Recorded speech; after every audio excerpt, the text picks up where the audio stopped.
اعوذ باللہ من الشیطان الرجیم، بسم اللہ الرحمن الرحیم۔ معزز خواتین و حضرات، آج گوشہ کمال کی نشست نمبر 80 یعنی 80 ہے۔ ابھی ہمارا صحافت کا سفر جاری ہے۔ تکبیر کے اجرا کی ابتدائی تیاریوں کا احوال آج کی نشست میں پیش کرنے کی کوشش کروں گا۔ اس سے پہلے میں یہ بتانا چاہتا ہوں آپ کو کہ 1984 یعنی 1984 میں اس وقت تک میں المدینہ ایک اخبار سعودی عرب کا تھا، اس کے لیے ہفتے میں ایک بار ڈائری لکھ کر یہاں سے بھیجتا تھا جو صلاح الدین صاحب کے نام سے چھپتی تھی، لیکن اس کا آدھا معاوضہ مجھے ملتا تھا اور صلاح الدین صاحب کو زبردستی میں آدھا اس لیے دیتا تھا کہ بہرحال ان کی رائلٹی تھی، ان کا نام تھا اور مضمون انہی کے نام سے چھپتا تھا۔ میں تو ایک محنت کش یا قلم کار یا کارکن کی حیثیت سے کام کرتا تھا، تو وہ آمدنی مجھے 2000 روپے ماہانہ کی تھی۔ مارچ 1984 میں تکبیر نکلا ہے، لیکن اس سے پہلے جنوری میں اطلاع ملی کہ المدینہ اخبار کے ایڈیٹر صاحب جو ہے وہ تبدیل ہو گئے ہیں اور کوئی دوسرے صاحب آ گئے ہیں اور وہ اس ڈائری کو بند کرنا چاہتے ہیں جو میں یہاں سے لکھ کر بھیجتا تھا۔ میں انگریزی میں لکھتا تھا، وہاں عربی میں ترجمہ ہوتا تھا، پھر صلاح الدین صاحب کے نام سے چھپتی تھی۔ تو ایڈیٹر کی تبدیلی کے ساتھ اس ڈائری کے بند ہونے کی جب ہمیں اطلاع ملی تو میرے حالت یہ تھی کہ اطلاع ملتے ہی میری آنکھوں میں آنسو آ گئے، میں بے اختیار رو پڑا۔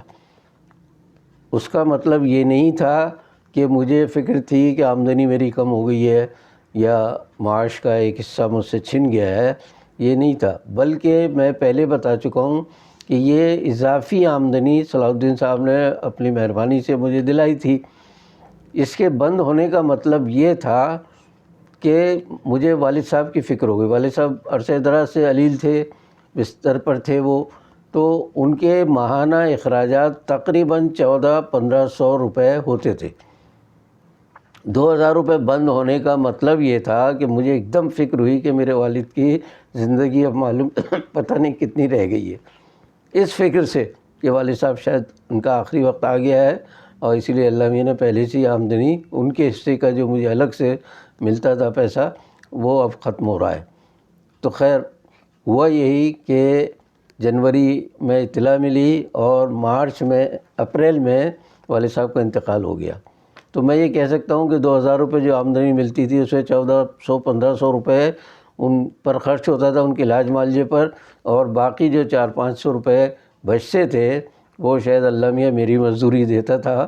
لیکن 2-3 مہینے میں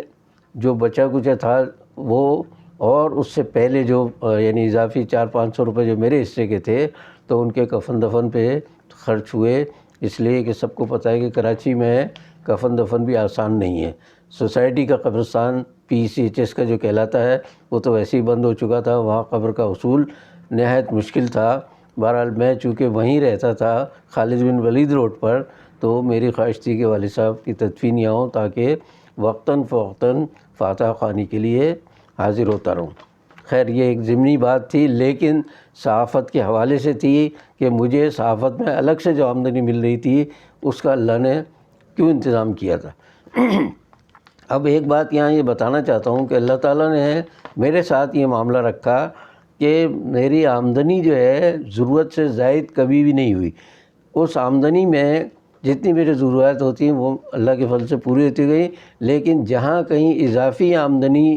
ہوئی تو اخراجات بھی آ گئے سامنے، اور میں ہمیشہ کہتا تھا کہ میری اضافی آمدنی کا مطلب کہیں سے اخراجات آنے والے ہیں، اور یا اگر کہیں ضرورت پڑ گئی ہے تو اللہ تعالیٰ اس کے لیے الگ سے میرا انتظام کر دیتا تھا۔ اب اس حوالے سے ایک بات اور کہنا چاہتا ہوں کہ میں ہمیشہ دوستوں سے کہتا تھا کہ میں نے ساری عمر مصروفیت میں گزاری، روزی کمائی، بچوں کا خیال رکھا، والدین کا بھی خیال رکھنے کی کوشش کی، تو اس پوری آمدنی اور اخراجات کے عرصے میں مجھے وقت بھی بہت خرچ کرنا پڑا۔ چنانچہ میں کہہ سکتا ہوں کہ اللہ کے دربار میں حاضری کے وقت کم از کم میرا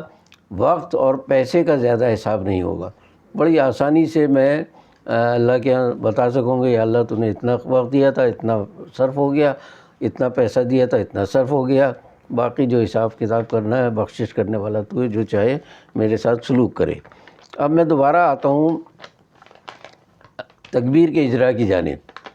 سب کو معلوم ہے اور میں بھی بتا چکا ہوں کہ میری رہائش تکبیر کا جو دفتر قرار پایا تھا اس کے اوپر والی منزل پر تھی۔ تو ایک تو رہائش میری، پھر تکبیر سے پرانا تعلق کہ ایک بار مدیر معاون مقرر کر چکے تھے صلاح الدین صاحب، پھر تکبیر کی ڈمی نکالنا، اس کے علاوہ ان کے تکبیر پبلیکیشنز کے نام کو تبدیل کرنا۔ میں نے ادارہ مطبوعات تکبیر کہا تھا جو صلاح الدین صاحب نے پسند کیا، اور انہی 3 الفاظ کا مخفف ایک اخبار بنتا ہے جو صلاح الدین صاحب تو نہیں نکال سکے، لیکن ان کے بعد وہ نکلنا شروع ہوا، جس میں نے بھی حت المقدور کوشش کی، محنت کی اور خدمات انجام دی۔ اب بتانا ہی چاہ رہا ہوں میں کہ صلاح الدین صاحب کا اپنا ایک انداز تھا کہ وہ جس میں بھی کوئی ذرا سی بھی خوبی دیکھتے تھے یا کوئی صلاحیت دیکھتے تھے تو آگے بڑھانے کی کوشش کرتے تھے، حوصلہ افزائی کرتے تھے وہ۔ اس کے برعکس بعض لوگوں کی نیت میں پتہ نہیں کیا ہوتا ہے کہ کوئی شخص آگے نہ بڑھے، اس کا نام کیوں بڑھ جائے آگے۔ آج میں اللہ کو گواہ کر کے کہتا ہوں کہ مجھے شروع کے کچھ زمانے میں جو صحافت میں آیا تھا تو مجھے خواہش ہوتی تھی کہ میرا نام بھی چھپے، میری تصویر بھی چھپے، لیکن ایک وقت مجھ پر ایسا آیا کہ میں نے نام اور تصویر اور دولت ہر چیز کو پس پش ڈال دیا، اگر جو اللہ کو منظور ہوگا ہوگا۔ میں ان چیزوں کی خواہش نہیں کرتا، پاگلوں کی طرح ان کے پیچھے نہیں دوڑتا۔ چنانچہ جتنی میری حیثیت تھی، جتنی میری ضرورت تھی، اللہ تعالیٰ وہ ضرورتیں پوری کرتا رہا۔ تو جب تکبیر کا اجرا ہوا ہے اس سے پہلے میں چونکہ اوپر رہ بھی رہا تھا اور صلاح الدین صاحب کی کتابوں کا انڈیکس بھی تیار کر رہا تھا، تو میری وابستگی تکبیر سے اور صلاح الدین صاحب سے پہلے سے تھی۔ چنانچہ جب دفتر بننے لگا تو دفتر میں کیا سامان آئے گا، کس طرح آئے گا، دفتر کی سیٹنگ کیسے ہوگی، کارپینٹر اگر کام کر رہے ہیں تو ان کو کہاں کہاں کیا کیا بنوانا ہے، تو اوپر رہائش کی وجہ سے بھی مجھے زیادہ اس طرف توجہ دینی پڑی اور بڑی محنت کی میں نے لوگوں کو سلیکٹ کرنے میں، ان کا انتخاب کرنے میں۔ چنانچہ مجھے یاد ہے بعد میں لوگ مجھے ملتے تھے کہ جی آپ جب تکبیر نکال رہے تھے اس زمانے میں آپ سے ملاقات ہوئی تھی،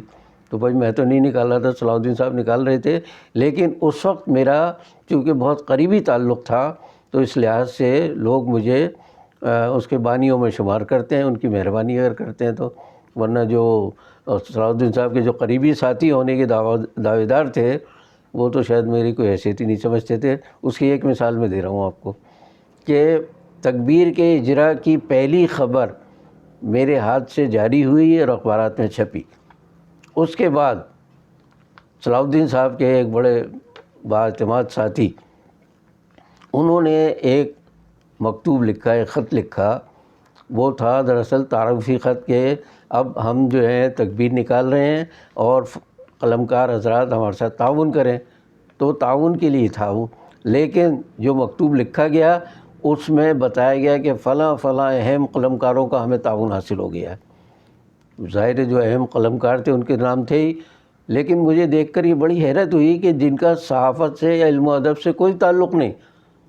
اس مکتوب میں ان کا بھی نام شامل کہ ان کا بھی ہمیں تعاون حاصل ہو، اعزاز فخر کے ساتھ کہا جا رہا ہے۔ اور یہ خادم جو اول روز سے، بلکہ تکبیر کے اجراء تو بہت بعد میں ہوا اور اس ادارے سے فائدہ اٹھانے والے بعد میں بہت ہوئے،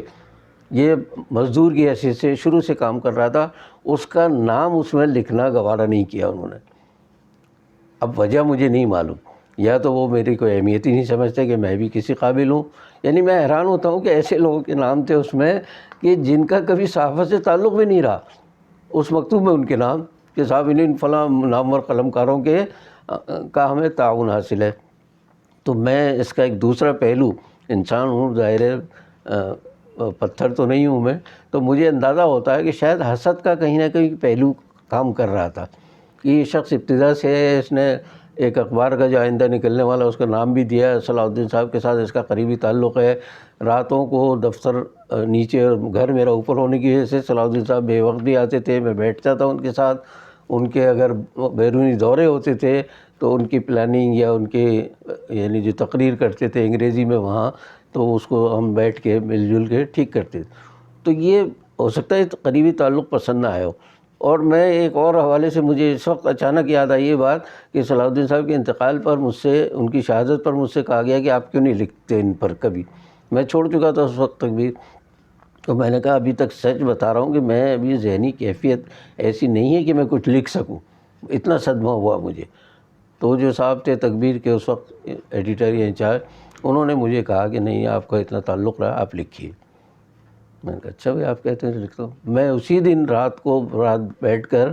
بہت تفصیل سے صلاح الدین صاحب پر ایک مضمون لکھا میں نے۔ دوسرے دن لے جا کر میں نے دیا کہ اس کی میں فوٹو کاپی نہیں رکھ سکا ہوں، برائے کرم اس کو ضائع مت کیجیے گا، اگر ناقابل اشاعت ہو تو مجھے دے دیجیے گا، میرے پاس اس کی نقل نہیں ہے۔ یہ کہا میں نے اور اہم شخصیت کے سپرد کیا، وہ پتہ چلا وہ ہفتہ ہو گیا، 2 ہفتہ ہو گیا، نہیں چھپا، معلوم ہو مضمون گم ہو گیا ہے۔ میں نے اتنے سال جسارت میں تقبیر میں اسی گروپ کے ساتھ کام کیا، میرے ہاتھ سے کبھی کوئی اہم چیز گم نہیں ہوئی، اور وہاں میرا اہم مضمون جو فرمائش کر کے لکھوایا گیا تھا، یقین کریں مجھے اس کا عمر بھر دکھ رہے گا کہ اتنا اچھا مضمون میں نے صلاح الدین صاحب پر لکھا تھا، وہ ختم ہو گیا، ضائع ہو گیا، گم ہو گیا، یا پھینک دیا گیا ہے ردی کی ٹوکری میں۔ تو میں نے حسد کا جو لفظ کہا تھا پہلے، وہ مجھے بعد میں بھی محسوس ہوا، اور کئی مواقع پر مجھے لگا کہ مجھے یہ لوگ ناپسند کرتے ہیں یا پتہ نہیں مجھ سے جلتے ہیں، حالانکہ میں نہ کوئی خوبیاں ہیں میری، نہ کوئی صلاحیت ہے، نہ کوئی بڑا مرتبہ ہے معاشرے میں، کچھ نہیں ہے۔ اس کے باوجود ایک بے نام شخص سے حسد یا جلن یا رشک کا جذبہ ہو تو حیرت کی بات ہے یہ۔ تو خیر، اب اسی حوالے سے ایک بات اور کہتا ہوں کہ جب تقبیر نکالا گیا تو ظاہر ہے بہت شروع سے میں تو کام کر ہی رہا تھا، ڈمی بھی میں تیار کرتا تھا تقبیر کی۔ تو اس وقت ہوا یہ کہ 23 مارچ 1984 کو تقبیر آیا تھا مارکیٹ میں، اور میں کام کر رہا تھا 1 سال 1.5 سال پہلے سے کتابوں کا اور تقبیر کے ادارہ مطبوعات تقبیر کا۔ تو میں یہ کہنا چاہ رہا ہوں کہ 23 مارچ 1984 کو جب یہ آیا ہے تو بہت اس کی پذیرائی ہوئی، بہت لوگوں نے پسند کیا۔ اس کا ایک اندازہ اس سے کر لیجیے کہ 68 صفحات کا تھا پہلا شمارہ، اس میں سے 28 صفحات اشتہارات پر مشتمل تھے۔ پہلے شمارے میں 28 اشتہارات ملنا، یعنی 68 میں 28 نکالے، 40 صفحات جو ہیں وہ سمجھ لیں مضامین وغیرہ تھے، باقی 28 صفحات اس کے تھے اشتہارات کے۔ اور یہ صلاح الدین صاحب کی مقبولیت کی وجہ سے تھا، ہمارا اس میں کوئی کارنامہ نہیں ہے۔ اتنے ان کے لیے تو لوگ جان دینے کے لیے تیار ہوتے تھے، پیسہ تو کیا چیز ہے، ان کے سمجھ لیں قدموں کی خاک تھا پیسہ، اتنا پیسہ آ سکتا تھا وہ اگر چاہتے تو میں نے شاید 79 گز کا جو مکان کا ذکر کیا، اس کے حوالے سے ایک اور بات آئے گی انشاءاللہ آئندہ بتاؤں گا میں۔ تو کہنے کا مقصد جب یہ آ گیا رسالہ مارکیٹ میں، 2 شمارے آئے، 3 شمارے آئے، تو ایک دن صلاح الدین صاحب نے مجھے بلایا اور کہنے لگے بھئی آپ کچھ نہیں لکھتے اس میں تقبیر میں، آپ کا کوئی بھی ایک بھی مضمون نہیں ہے اس میں۔ میں بڑا حیران بھی ہوا، ایک تو نہ لکھنے کا یا نام نہ چھپنے کا تو خیر میں صدمہ اس لیے نہیں کرتا کہ اللہ نے اتنے 20 سال ہو گئے تھے اس وقت تک مجھے صحافت میں، تو 20 سال میں اتنا نام کمایا، اتنی شہرت کمائی، کچھ پیسہ بھی کما لیا، تو اگر میرا نام نہیں آ رہا تھا کسی وجہ سے تو مجھے کوئی فکر بھی نہیں تھی، میں نے افسوس بھی نہیں کیا، نہ ذکر کیا۔ صلاح الدین صاحب نے خود بلا کر مجھے کہا کہ بھئی آپ کا نام کیوں نہیں ہے؟ میں نے پھر نکالا شمارہ اور صفحات پلٹ کے بتایا کہ یہ بین الاقوامی خبر ہے، یہ رپورٹ ہے، یہ سارے انگریزی کی سارے ترجمے میرے ہیں، باقی لوگ رپورٹنگ کرتے ہیں یا کچھ اور کام کرتے ہیں، لیکن میں سارا تقریباً چوتھائی 25% اخبار جو ہے ہمارا جو تقبیر تھا، بیرونی جو ٹائم، نیوز ویک اور دوسرے اخبارات آتے تھے باہر سے، ان سے میں اچھی چیزیں چھانٹ کے ترجمہ کر کے تقبیر میں ڈالتا تھا، کیونکہ صلاح الدین صاحب کا خیال تھا نا کہ تقبیر جو ہے ٹائم اور نیوز ویک کے معیار پر اترے۔ تو ایک بار پھر انہوں نے کہا کہ بھئی وہ معیار ٹائم اور نیوز ویک کا چاہیے مجھے۔ میں نے کہا اتفاق سے ٹائم نیوز ویک آتا تھا ہمارے یہاں دفتر میں نے ایک رپورٹ ان کو دکھائی صلاح الدین صاحب کو، 3 کالم ایک صفحے پر ہوتے تھے اس میں، تو ایک کالم تو پچھلے سے چلا آ رہا ہوگا، وہ باقی جو 2 کالم تھے اس پر ایک رپورٹ تھی۔ تو میں نے صلاح الدین صاحب کو دکھایا، میں نے کہا دیکھیں یہ رپورٹ جو ہے یہ کتنے لوگوں نے، 4-6 لوگوں نے خبریں بھیجی ہوں گی، رپورٹیں بھیجی ہوں گی، پھر ایک آدمی نے ان کا خلاصہ تیار کیا، تلخیص کی اس کی تو وہ 2 کالم میں تلخیص چھپی اس کی، تو اس کے پیچھے 4-6 آدمی تو لکھنے والے، اس کے بعد سیٹلائٹ کا نظام، دنیا بھر میں پیسوں کا ان کے پاس، ریل پہ ان لوگوں کے پاس. میں نے کہا اتنے اہتمام کے باوجود دیکھیے 2 کالم کے پیچھے کتنے لوگوں کا ہاتھ ہے، ہمارے پاس کہاں سرمایہ ہے، کہاں ٹیم ہے. تو خیر صلاح الدین، میں ایک بات بتانا چاہتا ہوں، کسی کو برا لگے تو لگے، میں صلاح الدین صاحب کے سامنے کھل کے بات کرتا تھا، اور کئی دفعہ مجھے محسوس ہوا کہ انہوں نے بڑاپن دکھایا اور میری بات کو تسلیم کیا، قبول کرتے تھے وہ. میں ڈرتا اس لیے نہیں تھا کہ حق بات کہہ رہا ہوں اور ادارے کی بھلائی میں کہہ رہا ہوں، تو اس لیے صلاح الدین صاحب میری رائے کو، ایمانداری کی بات بتا رہا ہوں، کہ وہ اہمیت دیتے تھے. بعض اوقات مضمون مجھے دکھاتے تھے، کہتے بتائیے یہ کیسا رہے گا، چلے گا یا نہیں چلے گا، چھپے گا یا نہیں چھپے گا. میں شاید ایک بار ذکر کر چکا ہوں کہ انہوں نے انقلاب ایران پر دورہ کیا، جب انقلاب ایران کی سالگرہ منائی گئی، کون سی سالگرہ تھی یہ تو یاد نہیں مجھے، 8-10ویں سالگرہ تھی، تو انہیں بھی بلایا گیا. یہ گئے، جسارت میں تھے اس زمانے میں، تو یہ گئے. واپس آ کر انہوں نے لکھا انقلاب ایران کیا کھویا کیا پایا، اس عنوان سے جسارت میں ایک سلسلہ مضمون کا ان کا چلا. تو تعریف انقلاب ایران کی خوب کی انہوں نے کہ کیا کیا کارنامے انجام ہوئے اس انقلاب کی وجہ سے. اب وہ جب کارنامے چھپے ان کے، تو سعودی حکومت نے اپنے ملک میں جسارت کا داخلہ بند کر دیا. ایران کی تعریف کیسے برداشت کرتا سعودی عرب. بعد میں پھر یہ ہوا کہ صلاح الدین صاحب نے اس کا دوسرا پہلو بتایا، انقلابی ایران میں کیا کھویا، پہلے تو کیا پایا تھا، پھر جب کیا کھویا پر آئے وہ، اس میں جو انہوں نے تنقید کی ہے شدید، اس کے بعد ایران میں داخلہ بند ہو گیا جسارت. تو کہنے کا میں نے بعد میں پھر اسی طرح تکبیر میں ہوا، یعنی اس کے مثال دے کر بتا رہا ہوں کہ تکبیر میں آئے صلاح الدین صاحب، مضمون لائے میرے پاس، ذرا پڑھیے آپ. مجھ سے پڑھواتے تھے، سچی بات ہے، رائے لیتے تھے مجھ سے، تو ذرا پڑھیے آپ. میں نے پڑھا. جنرل ضیاء الحق کی تعریف میں، ان کے ماشاء اللہ کی تعریف میں، ان کی حکومت کی تعریف میں پورا مضمون تھا وہ. تو میں نے ایسے سر ہلایا. صلاح الدین صاحب سمجھ گئے، کہنے کیا ہوا. میں نے کہا صاحب آپ نے تعریف لکھی ہے، اس جو لائے ہیں یہ انقلاب، فوجی انقلاب لائے ہیں ضیاء صاحب، اس کے نتیجے ملک کو کوئی نقصان نہیں ہوا کیا. تو کہہ لے بھائی آپ کو تو میرا اسٹائل معلوم ہے کہ اگلی قسط میں وہ اس کو بیان کروں گا، اس کے منفی پہلو بتاؤں گا. میں نے کہا صاحب ایک بات بتا دوں میں آپ کو کہ یہ جو اگر ہم نے چھاپ دیا، اس کے بعد اگلی قسط میں آپ چھاپیں گے ان کے نقائص، تو لوگ کہیں گے کہ گالیاں پڑی ہوں گی تعریف کرنے پر، تو انہوں نے نقائص بیان کیے. تو میری رائے یہ ہے کہ دونوں پہلو ایک ہی شمارے میں شائع ہوں، تاکہ قاری کو یہ اندازہ نہ ہو یا وہ یہ الزام نہ لگا سکے کہ آپ ان کے ضیاء صاحب کے حامی ہیں، کچھ پیسہ لیتے ہیں، ان کے کیا کرتے ہیں، حالانکہ انہوں نے پیسہ کبھی نہیں لیا، یہ میں بھی گواہ ہوں اس کا. تو کہنے کا مقصد یہ ہے کہ ان کا ایک انداز تھا لکھنے کا، دونوں پہلو دکھاتے تھے، اور مجھے دکھاتے تھے مضمون کہ اگر کوئی تنقید کرنی ہے تو کرتے. میں بغیر کسی تکلف کے بتاتے تھا کہ نہیں صاحب اس کو ایسے کر لیں، اس کو ایسے کر لیں، اور اکثر اوقات مان لیا کرتے تھے. اب آ رہا ہوں میں اس بات پر کہ دوبارہ کہ میرے جب مضامین نہیں دیکھے انہوں نے، تو میں نے پھر ورق پلٹ کے بتایا. میں نے کہا صاحب یہ میری تحریر ہے، یہ میری تحریر ہے، یہ دیکھیے کتنی بڑی رپورٹ فلاں جاسوسی ادارے کے بارے میں. اتنی تحریریں ہوتی تھی میری کہ میرا خیال ہے، میں بتا رہا ہوں کہ وہ جو اس کا 25% حصہ تو بیرونی اس پر ہوتا تھا، اور وہ تقریباً سارا میرے ہاتھ کا تیار کیا. تو صلاح الدین صاحب کہہ لیں پھر آپ کا نام آنا چاہیے. صاحب اس کے بارے میں نہیں کہہ سکتا کچھ، جو صاحب ذمہ دار ہیں وہ نام نہیں چھاپتے، تو آپ ان سے وجہ پوچھیے. میرے سامنے بلایا ان کو، اور کہہ لیں بھئی یہ کمالی صاحب جو اتنے مضمون لکھتے ہیں، آپ نام کیوں نہیں چھاپتے ان کا. تو خیر انہوں نے جواب تو نہیں دیا کیوں نہیں چھاپنے کا، لیکن اس کے بعد سے میرے نام چھپنے لگے. اور اس کا میں ذکر کر چکا ہوں کہ اگر ایک آدمی کے 4 مضمون ایک ہی ادارے یا ایک ہی شمارے میں ہیں، تو کبھی وہ ابو نعیم ہوگا، کبھی ابو وسیم ہوگا، کبھی میم شیخ ہوگا، کبھی ابن کمال ہوگا. اتنے ناموں سے میں نے پہلے ہی بتا چکا ہوں، لکھتا رہا میں، کیونکہ بہت ساری تحریریں ایک ساتھ چھپتی تھی میری، اور بعض اوقات وہی سرکاری ملازمت بھی میری مجبوری تھی. تو میں یہ کہنا چاہ رہا ہوں کہ صلاح الدین صاحب کے ذہن میں یہ بات تھی کہ یہ شخص اگر ابھر رہا ہے صحافت کی دنیا میں، تو نام کیوں نہیں چھپ رہا ہے اس کا. تو پھر ان کے کہنے پر وہ نام چھپنا شروع ہوا. اور اس طرح ان کی حوصلہ افزائی سے